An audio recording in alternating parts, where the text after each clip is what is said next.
Whereupon Cain got angry and said, I shall kill you to prevent you from marrying my sister. Abel said, Allah accepts only from those who Love? No, sorry. Guess again. fear him.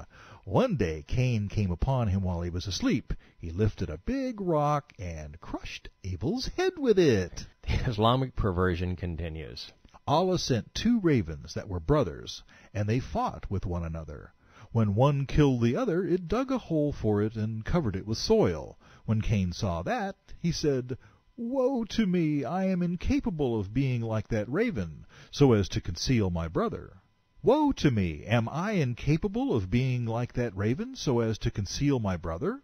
This explains Allah's word, and Allah sent a raven to scratch a hole in the earth in order to show him how to conceal his brother.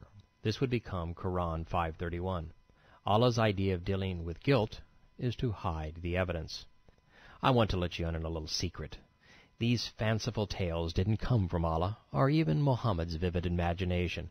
They were pilfered from the Jewish Talmud, an uninspired collection of myths and fables. With that in mind, let's spend a moment in the 5th surah. After a dialogue between Moses and the Israelites in the wilderness, the scene jumps abruptly 2,000 years back in time. Verse 27, And relate to them the story of the 2 sons of Adam with truth when they both offered an offering, but it was accepted from one and was not accepted from the other. He said, I will most certainly slay you. The other said, Allah only accepts from those who fear. Surely I fear Allah.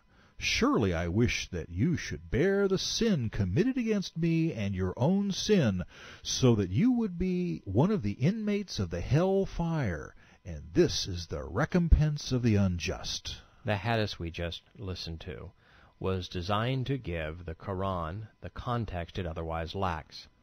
It explained the nature of the beef, or lamb as the case may be. So you may have noticed that Abel is meaner in the Quran than he was in the Hadith. Like Muhammad, he condemned his brother to the hellfire. So the Quranic Cain and Muhammad have a great deal in common. Quran 5, verse 30. His mind facilitated to him the slaying of his brother, so he slew him. Then he became one of the losers. Then Allah sent a crow digging up the earth so that he might show him how he should cover the dead body.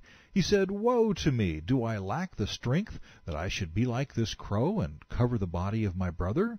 So he became of those who regret. You will find a comprehensive analysis of this passage and others borrowed from the Jews beginning on page 51 of the source material appendix. The Quran abruptly transitions from crow behavior to a justification from genocide. Quran 5, verse 32.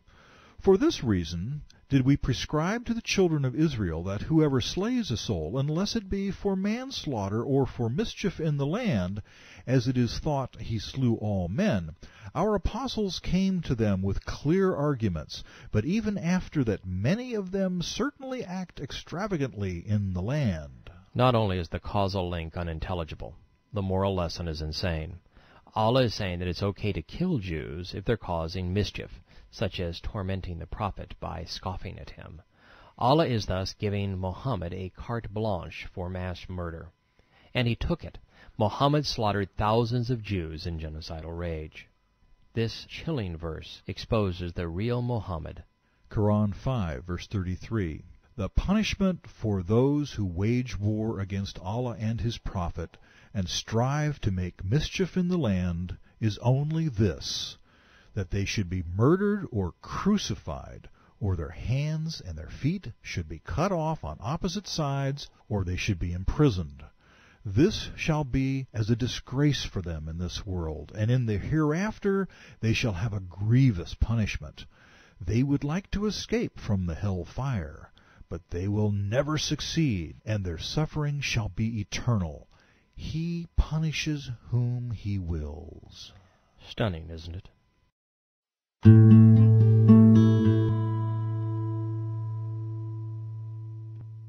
Throughout this creation account, Muhammad has professed to be an expert on Lucifer. So I'd like to share some of my favorite satanic hadith. Bukhari. A person slept in and missed the morning prayer, so the prophet said, Satan urinated in his ears. Satan wouldn't be troubled by a Muslim missing a prayer to Allah unless Islam served his interests. Bukhari. Allah's apostle said, when the upper edge of the sun appears in the morning, don't perform a prayer until it has risen. When the lower edge of the sun sets, don't perform a prayer till it has set.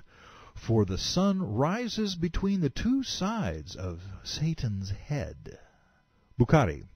The prophet said, yawning is from Satan, and if any one of you yawns, he should check his yawning as much as possible. For if any one of you, during the act of yawning, should say, Ha! Satan will laugh at him. Bukhari.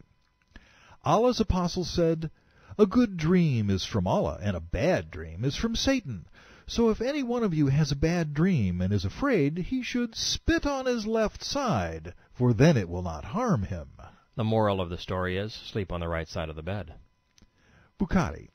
The prophet said, if anyone rouses from sleep and performs the ablution, he should wash his nose by putting water in it, and then blow it out thrice, because Satan has stayed in the upper part of his nose all the night. Thank you, Dr. Muhammad. Bukhari. Allah's apostle said, when you hear the crowing of cocks, seek blessing. Their crowing indicates that they have seen an angel. When you hear the braying of donkeys, seek refuge, for their braying indicates that they have seen Satan. Based upon what we have heard thus far, the Quran and Hadith sound a lot like the braying of donkeys. Do you suppose we have seen Satan in them?